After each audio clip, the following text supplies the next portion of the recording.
Good morning and welcome to the Skeptic Track for DragonCon 2023. Thank you so much for joining us. Here today we're going to have a very, very important discussion on the problems with religious cults and such. Curt Anderson, please take it away. All right, well, thanks for coming out. We appreciate that. I have three people I consider friends here, and I thought this would make an interesting panel, and I discussed with each of them. And I could tell you about them, but not as well as they can tell you about themselves. So we're going to start with Chad. Tell us a little bit about, tell us your name and who you are and kind of why you're here today. And then we'll take it from there. And then we'll just go right on through Eve and Thomas. Sounds awesome. Okay, well, I'm Chad Harris, and some of you may know me from a docuseries called Shiny Happy People, Duggar Family Secrets. So I was born into an independent fundamental Baptist preacher's home. And eventually Independent Fundamental Baptist Missionaries Home, because we spent some time in Europe.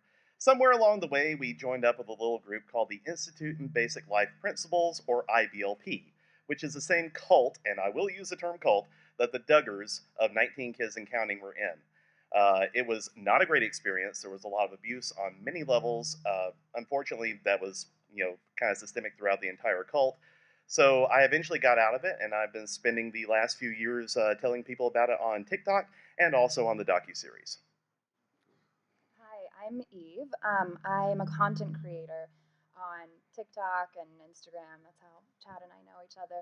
I was raised an evangelical Christian in the ministry. My parents were pastors and missionaries for about 25 years. And then I asked one too many questions, and I became an atheist almost overnight. And watching other people go through what I had already been through with their questioning and just trying to fight the indoctrination, I didn't want them to feel alone like I had, and that's what inspired me to make content. So that's what I've been doing. My name is Thomas Westbrook. Many of you may know me from the YouTube channel Holy Kool-Aid. I started making content full-time about 7 years ago, and I wanted to explore the world of scams, con artists, religious extremism, and cults. I also am the president of the Faithless Forum conference, where we bring content creators together from throughout the world of people who have escaped dangerous cults, people who are not religious, who maybe have been shunned by their friends or their family and kicked out of these situations, or they're still in the closet as a non-believer. And we try to give them community and show them that you can have healthy engagements with people without all of the dangerous sides that come with cults. Excellent. So this started, I was at home one night, Netflix, like Shiny Happy People. My wife was a big fan of watching the show for one reason or another, and I'm like, all right, this will be interesting. And so, a couple scenes in, I see this face. I was like, I know that guy. Wait a second. And it took me a bit to figure out. It's unique. It's interesting to me how you can see someone out of context, and then like all of a sudden, like you get these blinders you don't know. It took me a while to figure out where I knew Chad from, and so I knew him, but I didn't have like his contact. I had a phone that bricked and so forth, and so it had his TikTok. If you watch the Shiny Happy People at the very end, you get these little screens dropping across there, and we paused it. My wife like his TikTok is right there, so I messaged him. I said, hey, this is Curt. I think, I know you. He's like, yeah, of course. We have been together at DragonCon, and, we knew each other outside of that as well. I'm like, oh, man, this is cool. Like, this is really great to see you. And we got together and we talked a few times. I'm like, I think this would make a good panel for DragonCon. And I've been following Eve on TikTok. And he's like, well, that's a good friend of mine. And I'm like, awesome. And then Thomas and I have done a couple of these different panels together. And it was like with his work with cults and getting information, I was like, this would make a very interesting, well-diverse group for that. So let's kind of start where I started. And how about you tell us, kind of your experience shooting the documentary, and then why it was you chose? Because like this is a scary step, okay? I'm kind of not.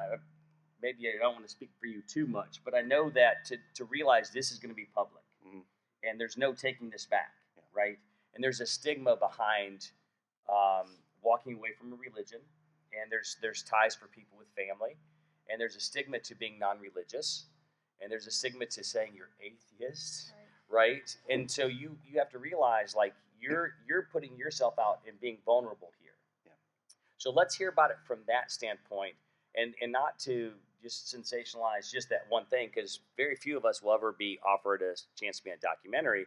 But I'd like to hear, did you to come forward and do a TikTok channel and to be a social media influencer, did you have to kind of think about these decisions? How did that affect your life? And then Thomas as well. Well, I started telling my story on TikTok back in late 2020. My dad had died back in July of 2020. And I was working through the grieving process with my counselor, and she recommended that I find a way to share my story with other people. She said, you've been through a cult, you've had a lot of experiences I think a lot of people can, identify with. You should really write your story out. I said, well, I can't really write, and every time I do, I get this weird head thing where I kind of freeze up a bit. She said, well, because I also do improv comedy, she said, well, you like being on a stage, why don't you perform your story? And I said, well, first of all, we're in a pandemic. And second of all, no one's going to see middle-aged man complains about his life for an hour. That's called stand-up. I don't do that.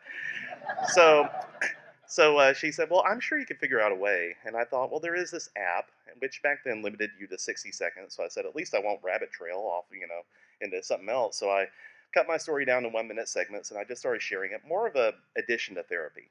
And through that, I got to meet other people who were also sharing their stories. Two really good friends of mine, Lindsay Williams and Heather Heath, both who were in the docuseries as well.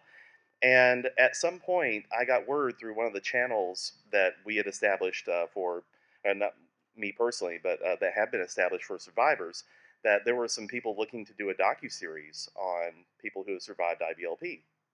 And they gave an email to contact. And I said, well, I've been doing this on TikTok for a few months now. So I reached out to them, and Olivia Christ and her production partner, Lauren Andrade, the director of the docuseries, they reached out to me. We did a few Zoom calls, and I was just struck with how empathetic and how well-versed they were in how IBLP worked. They had done their research, like literally, they have dug into it before they even talked to me. And I was like, this is incredible. I said, most people, whenever I talk to people about this, their eyes kind of glaze over, and I feel like Charlie Day, and It's Always Sunny, blinking all the Pepe Sylvia stuff, right? So yeah, they were very empathetic about it, and they said, well, we really want to keep in touch with you. And I recommended, my friends and everything. I said, you should talk to Lindsay and Heather and everything as well. And they reached out as well, and eventually Amazon picked up the series right about the time that Josh Duggar was convicted of his crimes, unfortunately. Fortunately he was convicted, but unfortunately it happened. And so Amazon picked it up, and that was when we kicked into high gear. They actually asked me to come down to Savannah, Georgia to be interviewed. I drove down, and we spent about 5 or 6 hours interviewing. What you see in the docuseries is probably the cleanest things I said in that interview.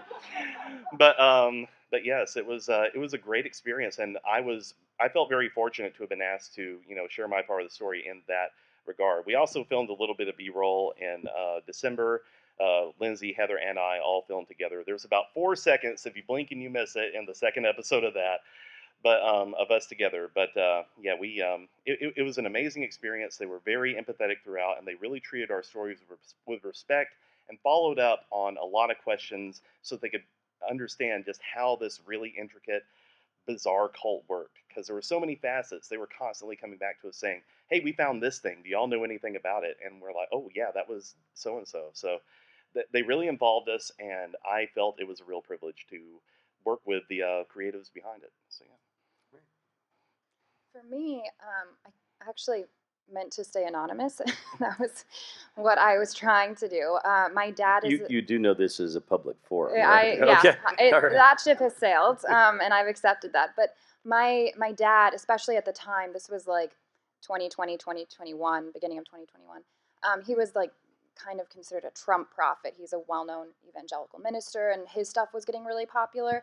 And so people were taking posts from my private Facebook that were kind of directly against what my dad was saying, and copying and pasting it, being like, well, look what his daughter is saying. And it was causing a lot of drama, understandably, in my life.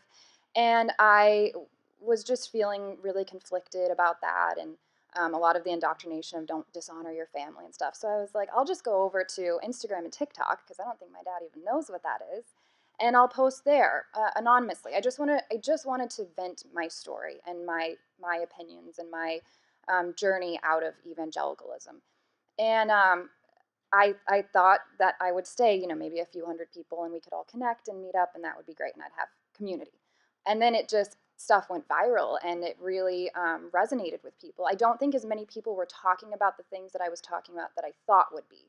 And that's because it's scary. It's scary to kind of come against a lot of that, especially with the way the political world was at the time. It was a lot of tension, especially in families. So coming out and saying something against your family's sacred beliefs, I knew that was going to cause problems, and it did, and then we've resolved them. But that was my experience initially, was trying to stay private, and now I'm so thankful that I did it because of the feedback I've gotten. And that's why I've continued to do it, is people saying, thank you, I can't speak about this publicly. I can't do this because of my job, or because I won't have childcare, or whatever it is, but I can watch your videos and I can share those. So that's what keeps me doing it, even though it is an uncomfortable feeling.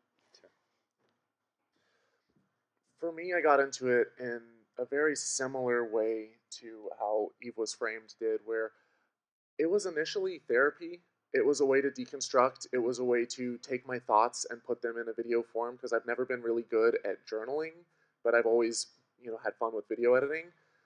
And then as I started making more and more and more videos, I started having people come forward and say that, how much it helped them. And I started to find community, and I started to realize that I wasn't the only one that was going through this. I wasn't the only one that was processing this stuff.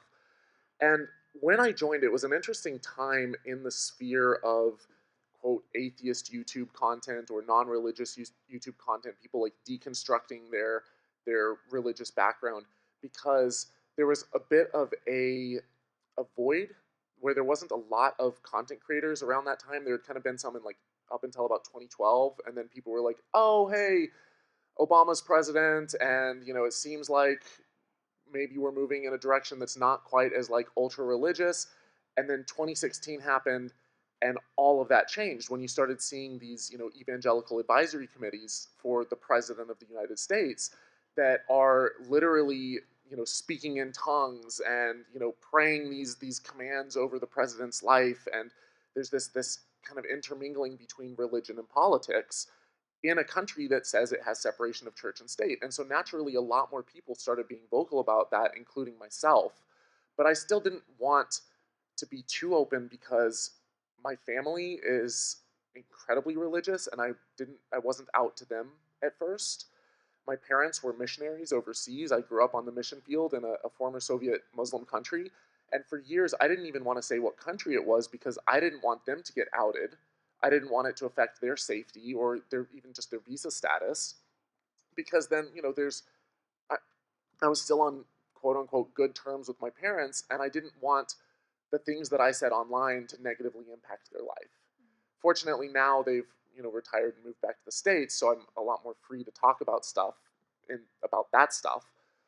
But going through this transition from, hey, I'm just processing my own stuff, to, hey, I'm actually now that my platform has just exploded beyond what I ever anticipated or imagined, and now it's my full-time job, and I can actually research stuff and talk to experts and bring people on and really understand how cults and stuff worked. It just kind of mushroomed from there to a point where now it's this is my community, this is my family, and I'm trying to kind of reconstruct what healthy dynamics look like in both community settings and relationships. So you both use a term, and maybe all three of you use a term that we all know, but I don't want to make any assumptions about the audience. So the term deconstruct is something we're all very familiar with, but nobody on this panel got to where we're at just by going, oh, well, I don't believe that anymore. It is such an intricate process. And I've talked with Eve, and she goes I had this, and kind of overnight, went from religious to atheist, but it was a 25-year process. So the deconstruction of faith, when you're inundated, especially when you come through a cult, right? You're indoctrinated, and everything in your life is based around this set of beliefs. and you, even if it's a, oh my goodness, this is wrong moment, it's still this long process. And it is a deconstruction, because when the blocks start to tumble, there's no base for them. And so it is what it sounds like. Deconstruction of faith is when you start looking at everything you believe and you see, oh, I believe this for no good solid reason other than the people that I love and respect and the community that I have taught this to me. And it terribly, one of the hardest things you can do in your life is to give up potentially a relationship with somebody that you truly love, because you had it in you that it was more important to believe what was right than what was convenient. And that's a hard thing to do, and it is not. It is a deconstruction process, because you look for any rock you can hide under to keep that faith. You look in any way that you can keep those relationships, right? Each person here, without being prompted, like it was with my dad. It was with my dad. It was my family. My parents could lose their place in the world because I don't believe anymore. That's not taken lightly, right? And then you look at, I think each of us had to make a decision where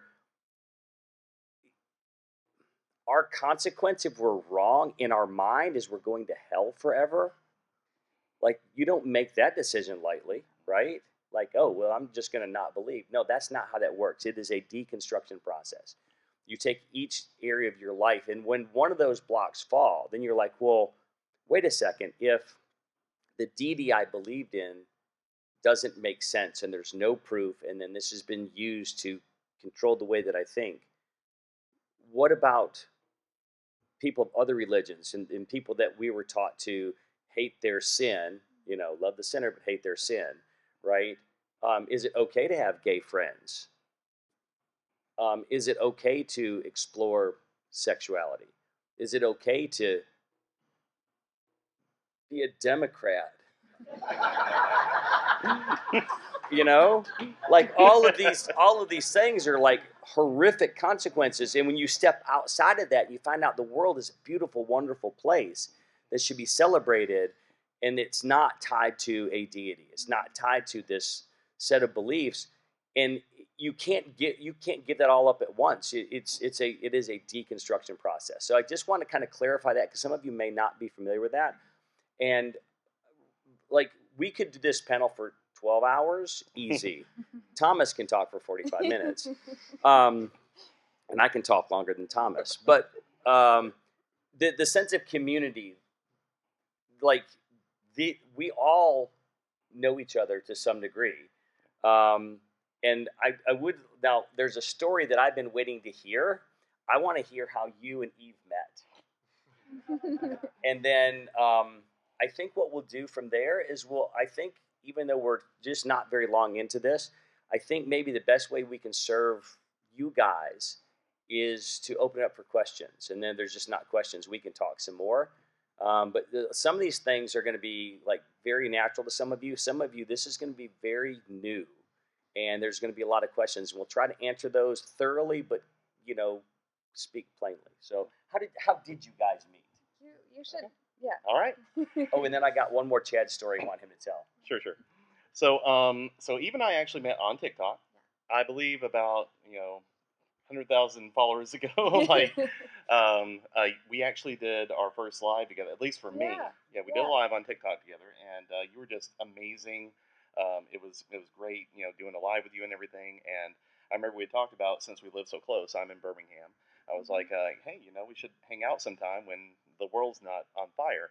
So right after I did the interview with Shiny Happy People down in Savannah, I drove 6 hours down there, and on the way back, I said, I have got to stop in Atlanta. I said, I'm not driving 6 hours straight back after all this trauma. So I stopped here in Atlanta, literally in this hotel, because I was like, I gotta do a Dragon Con hotel. I said, I need to feel like I'm home. So I actually came to this hotel, and I reached out to Eve, and I said, do you want to hang out? And I was like, yes, somebody that understands the craziness I came from, but has left it, which is rare. Yeah. So they met here. Exactly. So the thing is, I've driven down to avoid COVID because I was like, I'm not flying down there, getting COVID, and not be able to interview. So on the way back, we did hang out, safely and everything outdoors and what have you. And when I got back home, I got COVID 3 days later. So It wasn't me. well, no, the point is, he totally gave me COVID. No, I'm kidding. Yeah, no, that was super cool. And he told me, he was like, I just got done doing something that I can't talk about, but I'm filming something and you're going to hear about it. And I was like, oh man, this is going to be good. So it's really cool because I've gotten to be friends with Chad and watch him go through this whole experience of being like nobody knowing his story to everyone that has an Amazon account or their friend knowing. So Sure. So I found out, and this interests me because this is something I would totally do. Chad decided to go back up to one of the Gothard campuses and let himself in Okay. after the documentary. Yeah. And turns out he wasn't alone in the building. So tell us about that. Well, okay, to clarify, this was actually before the documentary was released. This was not tied to the documentary. This was just something that myself and my good friend Lindsay Williams decided to do. You can see her on the docu too. Yes, Lindsay was the one with the pink hair and the glasses. She is an absolutely amazing person, and we've been friends for a long time. So she used to work at headquarters up in Oak Brook, Illinois. And she was going to be in the area, and she told me, she was like, I'm thinking I want to go back to headquarters and just see what's going on, because we had heard they were selling furniture from headquarters on Facebook. We're like, that's weird. So she said, I want to go down there and see if there's a way I can get on campus and see what's going on. I said, I'm in. Let's go. She's like, you too? I was like, yeah, let's do it. I'd never been to headquarters. I thought this would be a great experience. And please understand, IBLP is still around. After everything that has happened and after the docuseries, they're still active. So we decided, we're like, well, let's just go up there and look around. What's the worst that could happen? And we got there, and I did see a whole bunch of furniture sitting out on their loading dock as soon as we pulled up. And as I'm looking over this, Lindsay's pulling on doors. I'm like, what? She goes, I didn't come all this way just to walk around the outside. I was like, all right, we're in. But she found an open door, and we walked straight in. It was dark. It looked like Scooby-Doo in there, and the further we went, like, seriously, the further we went, there was nothing. Everything had been stripped out. Like, it was like they were moving. So we went all the way to the top floor where she used to work, and we found one man who was still working there. And I'll never forget, he recognized Lindsay. He was like, Lindsay? And she was like, oh, yeah. She started talking to him. And we asked, we're like, hey, our story was like, and this is true, we're former ATI students. We just wanted to see what was going on at headquarters for nostalgia purposes, which is true. And he looked around. He said, "Well, we're a little short on staff, but yeah, go ahead." I'm like, seriously? I'm like, yeah. I'm like, well, can we take pictures? Can we go across the street to the other buildings? He's like, yeah, sure. Do whatever you want. So we did. We went around. We took pictures of everything, and we discussed amongst ourselves. And one of my favorite things is Lindsay actually, because she had difficulty getting up there with her car reservation, they had given her a free or discounted upgrade to a Maserati. And I actually took a picture of her sitting on the hood of the Maserati in front of Bill Gothard's old office, as basically kind of say, hey, we're here, where are you? So for those of you who haven't seen the documentary, and I went to a Christian school, and we actually used Gothard's material for our Bible and our ethics class, right? Two different classes. Maybe better stated, two different class times. yeah. Okay. So one of the core tenets of this, just to kind of give you the mindset, and you'll see this on the documentary, there's this umbrella over the family, and that's the father. And everybody else has to be under that umbrella, right? To step outside of that umbrella, you open yourself up to the demonic reign, right? Like the being exposed to demonic forces. So, I know what I went through. I can't imagine what you went through, because now you have to not only fight all this, but this idea that if you do anything against what specifically your dad says is okay, this patriarchal system, then you can't, like, there's a chance you could be demon oppressed or possessed, depending on your version of the cult and all that. Yeah.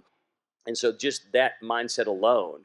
And so Gothard had this extensive information on how to be a father, how to be a wife, and how to be a child in a family, and to have this perfect godly family. He never got married, right? So here you got a guy that's never, been this structure that he's teaching, but this is the mindset of the cult. This is the mindset of religion. If you believe in a deity, and his was an evangelical, Christian, Jesus is Lord, God's the Father, Trinity, fundamental, basic, I think we're all familiar with, set of beliefs. If you believe in that God and that holy text, this one particularly being the King James Bible, you cannot be wrong. You can't, right? It's not possible to be wrong if you believe that your God is perfect and you're doing what he specifically told you to do. So this idea of thinking things through and being critical and looking for evidence and trying to understand things, and if your God is perfect and he specifically told you something, you cannot be wrong. And so that's the battle that to deconstruct you've been through. This probably sounds alarming to some of you and sounds very normal to some of you. I don't know. But I think this is a good time to start into the questions. We've got a mic there. If you could line up, please don't touch the mic. The mic is technologically advanced and smarter than I am. And you stand there, and the mic will come to you, and the levels will adjust to how you speak. While people are lining up, can I get a quick clarification on when you went back to headquarters? Were they moving out because they were upgrading to a bigger building, or because there had been so much negative press that they were having to downgrade? That's a good question, yeah. So IBLP owns property throughout the world. And as you saw in the docuseries, if you've seen it, like most of it was donated by Hobby Lobby. Right? So they have a big campus in Big Sandy, Texas, where they hold like a lot of where you saw the Alert program, the little paramilitary organization. They have a big campus where they do conferences and the Alert program. The headquarters buildings were no longer being used to their full extent, so their whole story behind this is they're consolidating by selling off everything in Chicago and moving all their operations to Texas. I'm thinking they just can't afford it anymore, which is good. We want that. All right, first question. And if you have something, in general, we'll try to answer it. Maybe everybody, maybe somebody. If it's for somebody specific, let us know that in your question. We're going to try to move through these pretty quickly because we probably have a lot of questions. And all right, go ahead. Yeah, thank you. So I grew up in a non-religious family, always atheist. So this process of deconstruction is interesting to me because I've never had that experience. Sure. So I'd like to hear from the panelists a little bit about their deconstruction process and, one question asked too many and those kinds of things. Yeah. So I haven't really talked about that yet. So I'll start, and I'll try to keep that. There is no long story short. It's kind of long story, not as long. But I was traveling full time as a Christian magician, evangelist, doing shows in big churches everywhere. I've performed in all 48 continental states. I just call those faith healers. Yeah. Well, I didn't heal anybody, right? None of them did. Yeah. Dead on, right there, right? Because there wouldn't be little kids in hospitals if they could. So I ran into online on a magician's forum an atheist magician who was just constantly antagonizing Christian magicians. And so here's another thing on mindset, okay? And this is something that you probably can't ever fully understand. I truly, honestly believe, because I was taught this, that atheists do not exist. Same. Right? Everybody knows, because we're God's creation, we inherently know that God exists. And so if we choose not to follow him, it's a conscious decision, and it leaves what we, hear the God-shaped hole in your heart, right? And so my truly honest belief was this guy is just fighting against God with everything he's got. And he's showing this hatred towards Christians. And it's probably because nobody ever properly showed him love. He probably hasn't had love in his house. He hasn't been in a loving home. And no Christian is engaged with him with love. And so I'm not going to argue with this guy because he's berating everybody. I will simply send him an email I will ask him why he's not a Christian. And I know the answers to this. We are all trained in this. I would bet you that each one of us could sit here, turn around, and argue faith to you in a pretty convincing fashion. So I will find out what his objection is. I know the answers that I've been taught, but I'm going to be clever. I'm going to then search out what he is going to respond to my answers, and I will be ready for a second phase of this. So I'll be a step ahead of him. I sent him an email. He sent me 4 or 5 problems he had with specifically my version of Christianity. And I started looking at like, okay, well, this is the obvious answer and blah, blah, blah, blah, blah. And so he'll probably logically say, well, this is, a problem with that. So I'll go find the answers to that. And about 3 phases deep, I'm like, ooh, there's not good answers to this.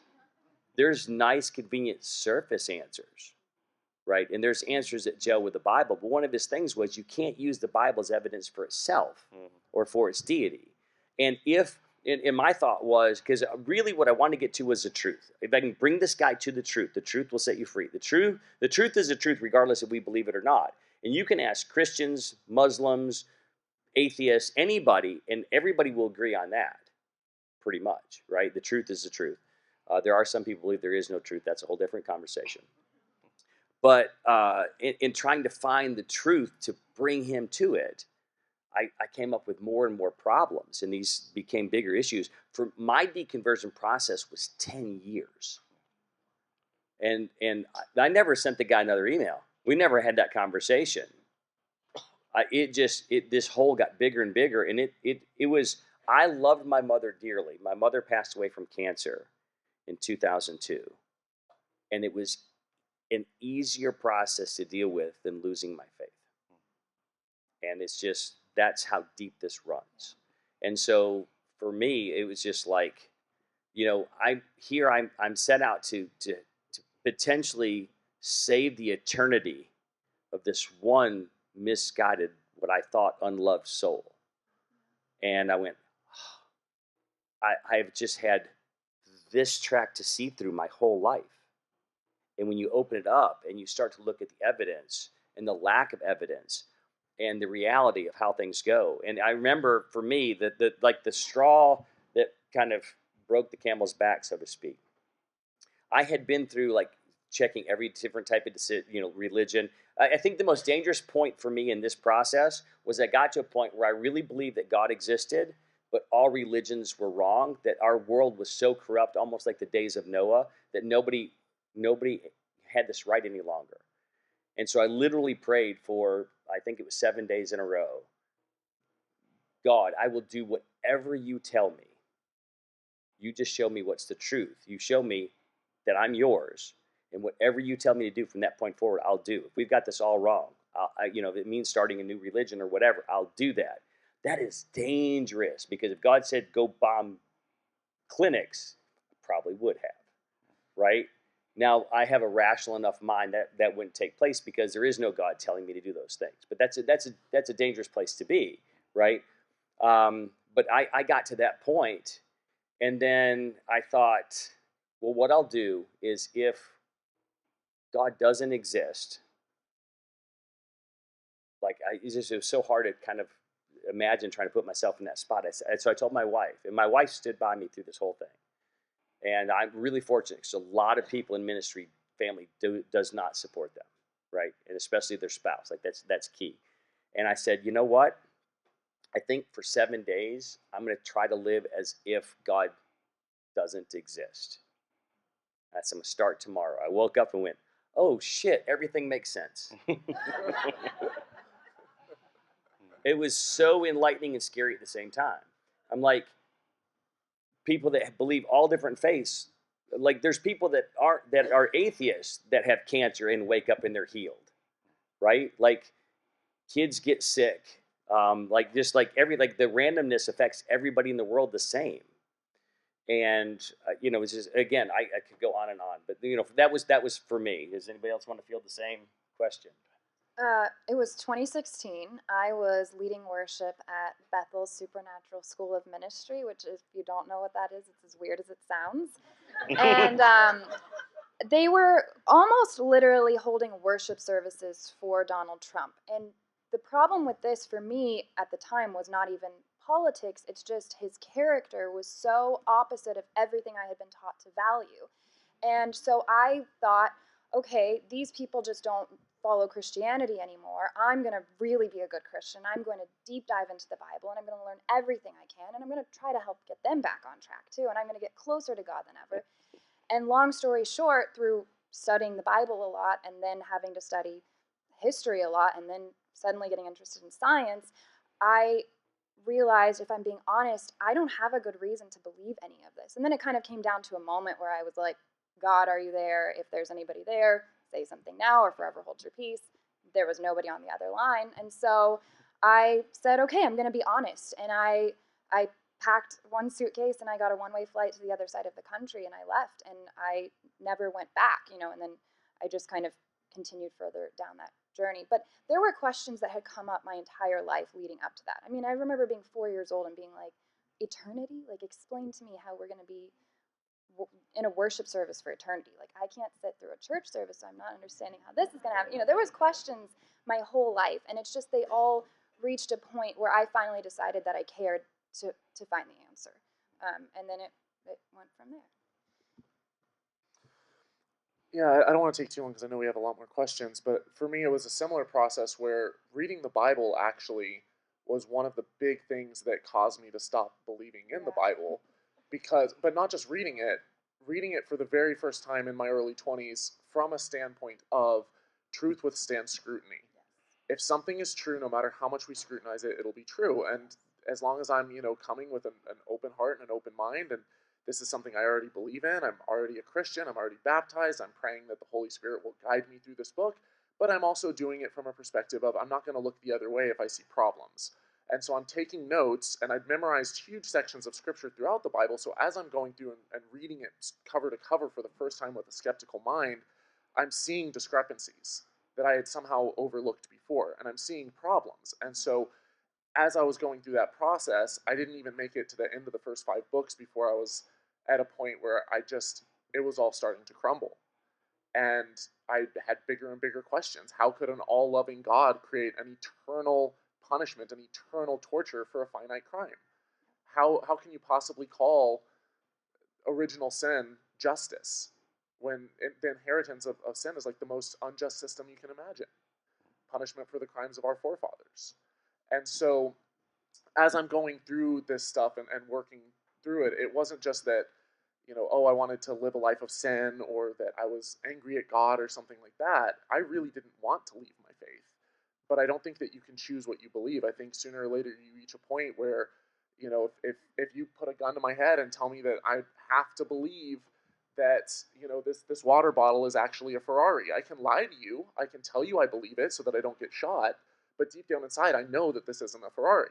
You can't choose what you believe. And so for me, that was kind of the process that I found myself on, was I reached a point where I no longer could believe it, and I wanted to be honest with myself and others, and so here I am.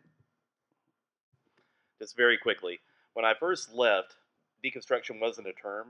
I just said to myself, I'm just going to tear down everything I believe, because obviously I've been wrong about a lot. I said, I'm just going to bring it down to, I like Jesus, I like God, let's just see what happens from there.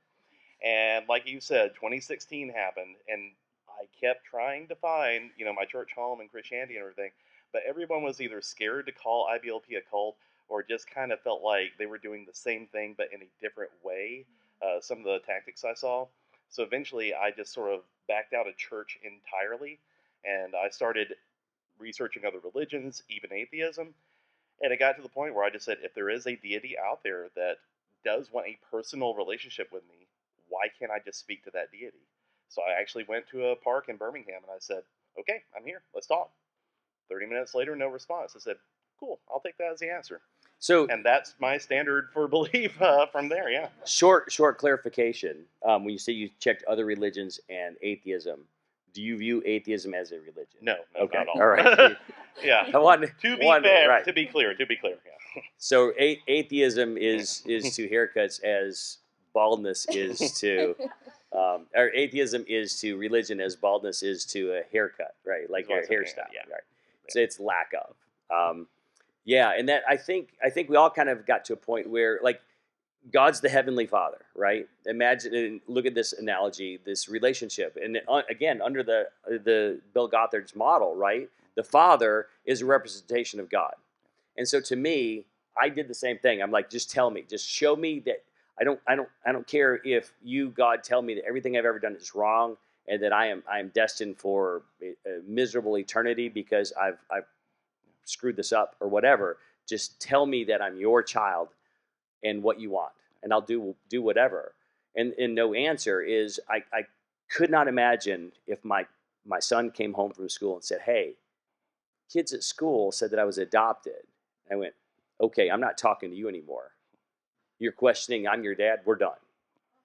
Imagine that, right?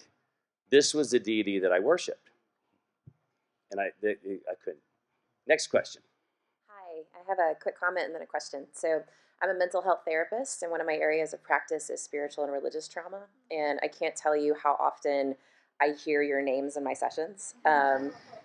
This year it's been, have you seen Shiny Happy People? Sometimes it's, I found this TikTok creator and I found this YouTuber who said this thing that really helped me in my healing process. So I say that just to tell you how important the work you're doing is.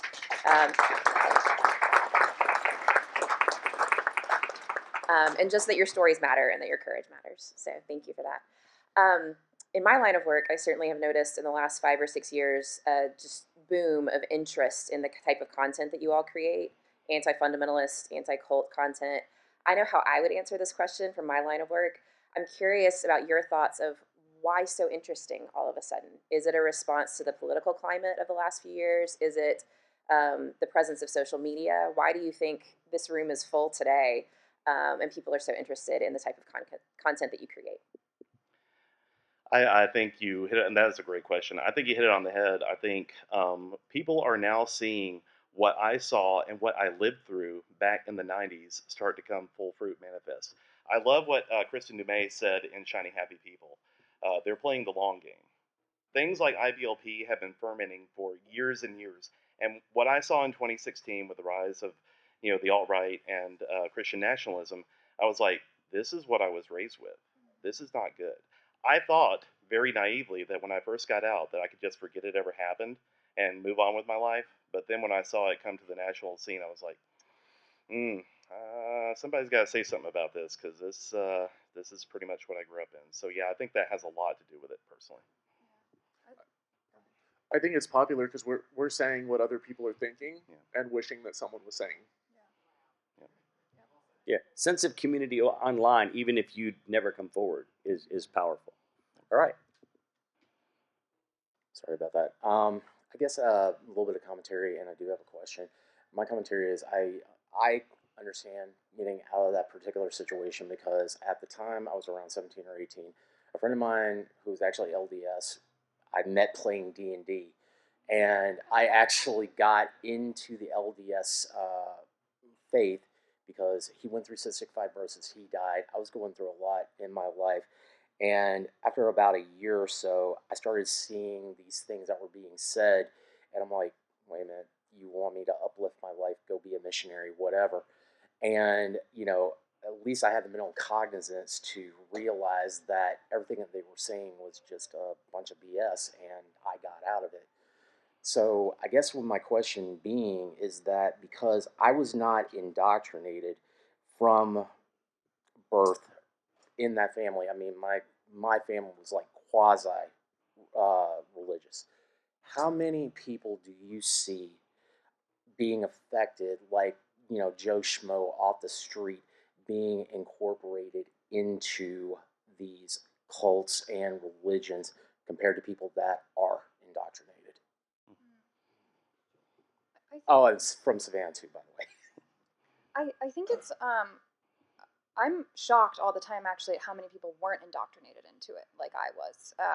Especially in the South, though, I think a lot of people get their community and they get help from churches and from religious people, and that draws them in, and that is a legitimate draw, and something that I think the rest of us need to address as well. And so I've seen that happening a lot, and now because everything is so politicized, because evangelicalism is almost completely associated with a certain part of certain political views, it's taking those people in now that otherwise weren't really interested and didn't really care about religion. I mean, we had a president show that to us. So that's what I've seen. I agree. All right. So, what are some differences between just fundamentalist beliefs and a malicious cult? And if you see your father trending towards that, how can you help them? That's a good question, right? Wow. I've heard the difference sometimes is just the size of the organization, but let's get some information from some others here. I think it's deeper than that. There's an author named Stephen Hassan who has written some really good works on this, and he made an entire model on what sets a cult apart from a religion, and it's called the bite model. And if you go through there, there's a list of different things, but it's like cults tend to be very controlling with what, like, the things that you can do and say and wear. They tend to be more restrictive. They will shun you if you leave. So if you speak bad about the cult or you do something that falls outside of their rules, they can kick you out and tell your friends and family that they can't even associate or talk to you. So there's a whole bunch of things within cults that, like, even their recruitment strategies, oftentimes they'll do things like love bomb, where they might go on a college campus and here's, a new freshman class that's coming in, and they're, have no connections, no friends, and all of a sudden there's this nice, friendly person on the street walking up to them with a free book saying, "Why don't you come down to our meeting? Everyone here is family. We love you."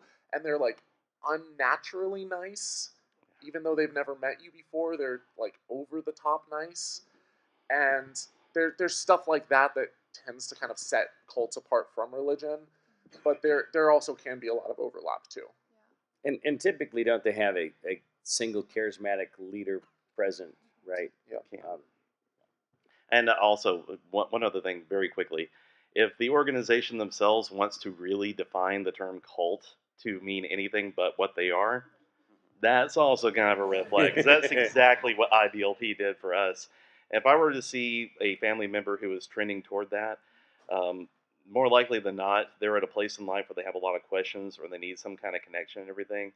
To the extent that you can do so safely, just be there for that person. And if they start to bring up these things, just politely start asking questions. Use the Socratic method, if nothing else. Just say, "Why would you think that?" Or, "That's interesting. Tell me more." But what about this? And eventually let them try to work their way out of it. And recruitment also often revolves around community. Again, we're all looking for something. A sense of, giving somebody a new idea. This is why college campuses are really, right? You want someone vulnerable that's willing to look for something else. So it's funny that you're trying to close off their mind by pretending to be an open-minded organization, right?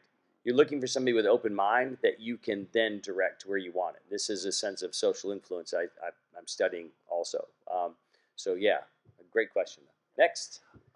I actually grew up, my parents raised me Jehovah's Witness, and my deconstruction process took about 13 years. Sure. It was one of the roughest things. I had to part ways with a lot of ways with my family.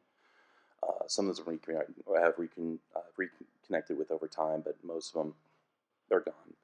I really identified with your statement regarding when they went ahead and they said, "Well, we're not a cult." I'm like, yeah, yeah, you're pretty cultish.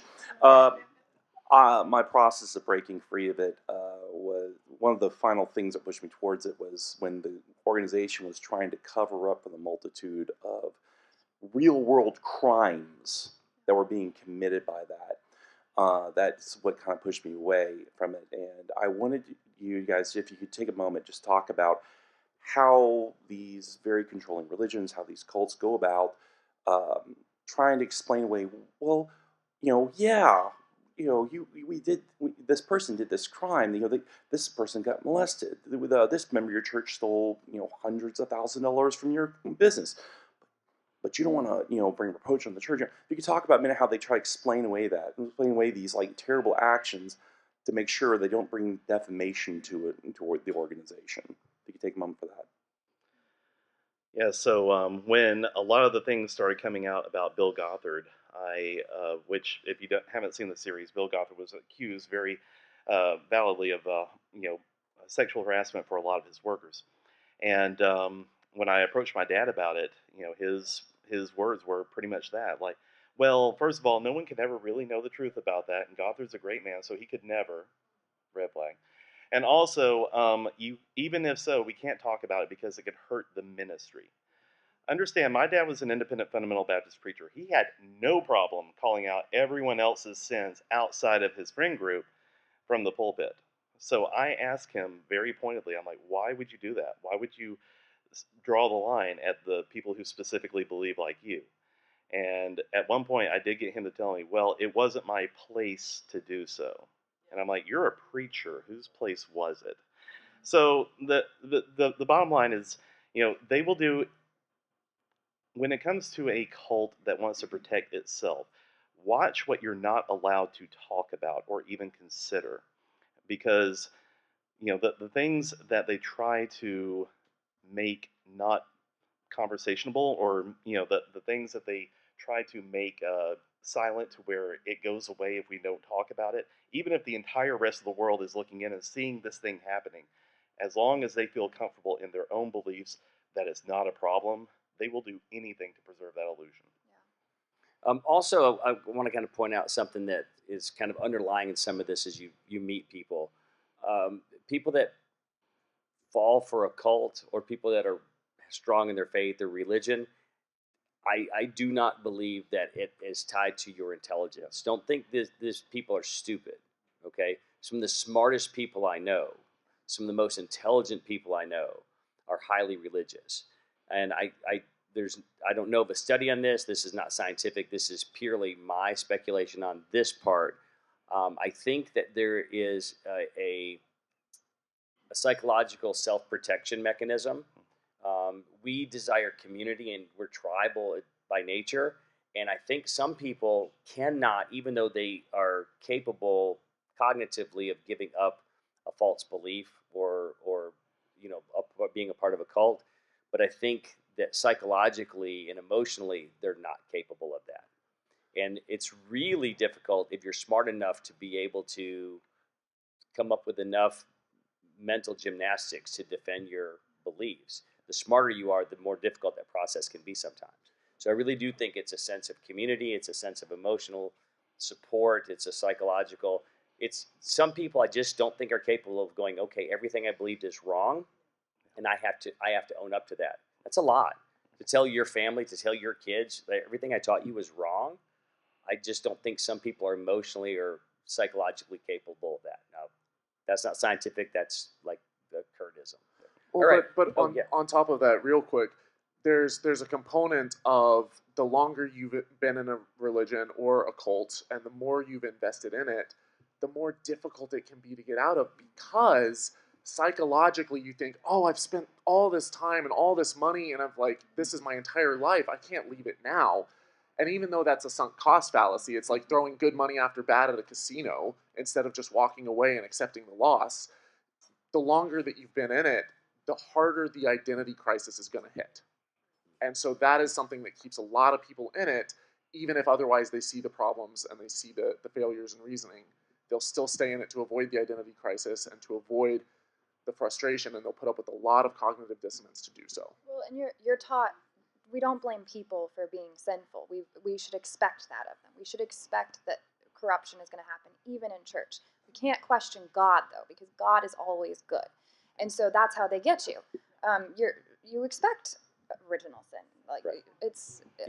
It's just part of the culture of it. So, of course, you have cognitive dissonance when it comes to that, and you don't question the absolute, which is supposed to be God. And religion sets up a situation where God literally can't fail. Or like when my mom got sick, right? She's got cancer. Here's the two outcomes. She's healed or she dies. Okay? We all understand that. From the religious lens, she dies, oh, to God be the glory. She gets to go to heaven. Like, that's the goal. What a wonderful thing. If my mother's healed, oh my goodness, God healed her, to God be the glory. He healed her from cancer. God can't lose there, right? And we make up that ending after the ending, right? We pray for her to be healed. Prayer circle around my mom. When my mom closed her eyes and took her last breath, I was in the room. She's like, I need my rest. Tomorrow I'm healed. And she closed her eyes. And I'll never forget that last breath was different than any breath she ever took. I knew immediately that was her last breath. And her closest friends went, she was healed the next day in heaven. To God be the glory. Right? So that's the system. All right, next question. Okay, this is primarily for Thomas, but let me put it in context. So Shiny Happy People and the Duggars reminded me of the children's homes, Christian children's homes that my parents gave about 25% of their tithing to their whole lives. And they were always sold in church as an orphan's home. And then I learned in college, meeting one of the graduates of the captive high school that was part of the children's home, that it was primarily or almost exclusively for children of church leaders who were abusing them. And they were solving the abuse problem by shipping the kids there.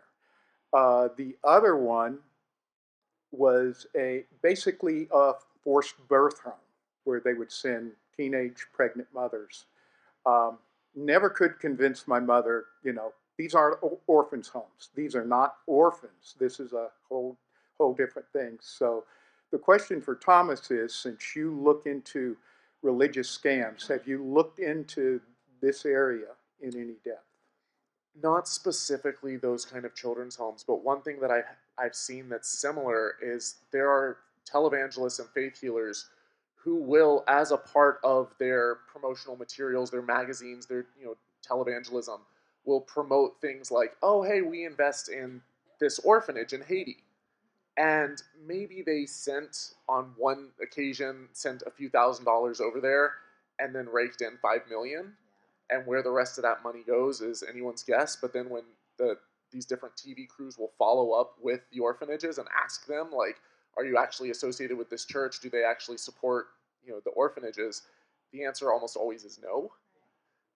Is that to say that there are no churches doing good and charity and tithe? Of course not. Of course there are. But especially some of the larger scale multi-million-dollar ones that are just absolutely raking it in, if they fly a private jet, they're probably not helping that many orphanages all that much. All right. We've got more line than we've got time for questions. We'll try to get through these as quick as we can. I did talk to our panelists before. We're open to talking to people afterwards. If you see one of us out, feel free to stop and say, hey, I've got another question we didn't get to or whatever. I am not shy. Right?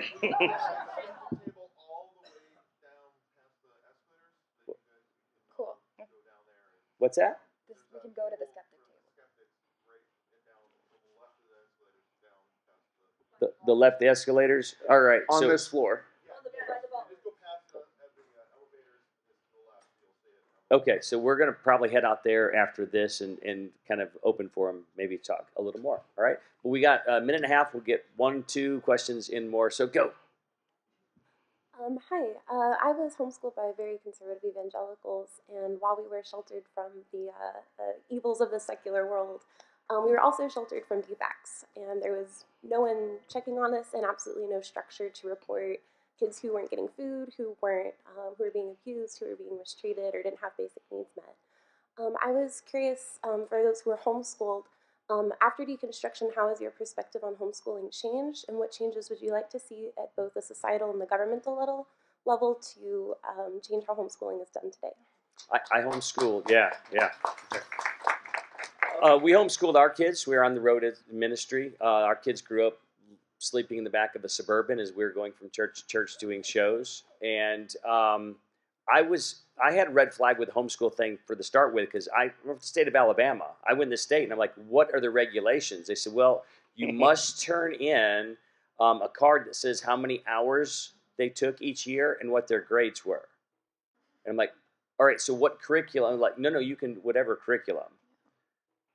Well, where do I report like how they did for tests? And like, no, you just give us their final grade. Like, what's to stop me from just saying they went to school and did, 12 hours a day and they got all A's? They're like, well, yeah, just put that down. So I decided to institute with my kids. We took you can take the SAT for your grade level. And so our kids would test every other year. And with the agreement that if they got less than an A, 90 percentile or higher, that we would test every year at that point to make sure that we were doing our job. So there's homeschool kids typically do really, really well or really, really poorly. And and another thing is, quite typically, they're not well socially adjusted. That's not everybody, but that's regular. That explains all of us. So for those of you who don't know, do you know how to tell if a homeschooler is an extrovert? They look at your shoes when they talk. So there are definitely some issues, and that's a big topic, but it's unregulated, and it allows for whatever mindset, your religion or your philosophy, it allows you to really, really drive that home and isolate from everything else. And I think one of the worst things you can do as a human is to isolate yourself. I think Ted Kaczynski is a great example of a brilliant person to isolate himself and committed horrible atrocities. And I think that the way the system is set up for homeschool allows for that to happen. Can I put in a really quick plug here? Absolutely. So one of the organizations I support for change on this is called the Coalition for Responsible Home Education. That's CRHE. Eve Edinger from the docuseries works for them. And I have reviewed their platform, and they have some very good common sense ideas, because I have seen people who homeschool responsibly, and I have lived under people who have not. So the reforms that they support and everything on every level, governmental, societal, and what have you, I personally align with those, and I recommend everybody check them out. So we're out of time. I know you have waited in line, and I'm so sorry to cut that off. If you can come over there, you guys get first question. If you can't catch us here before we go over there, one last thing, please, each of you tell us how can we follow you on social so that we can get more information and have something we can share with others who might have questions. Thank you for coming. Sorry you stood in line and get to guess your question here. That was probably my fault. So you can be mad at me, okay? I am on TikTok as Archradish. Just look at Archradish. I'm there. Archradish85 on Instagram. I swear I'm going to start using that more. But if you see Archradish on the internet, it's probably me. And I'll go ahead and spoil it. It's Chad Harris mixed up. Okay, there's a big secret. I'm Eve_was_framed on all of the platforms. Holy Kool-Aid, as in don't drink the Kool-Aid, spelled with a K and no dash. Just look it up on YouTube. It'll pop up, and I have all my videos there. Also, if you look up faithlessforum.com, that's the conference that we organize that brings together atheist content creators and fans and stuff to be able to find community. All right. Thank you so much. Thanks, everybody. Have a great con.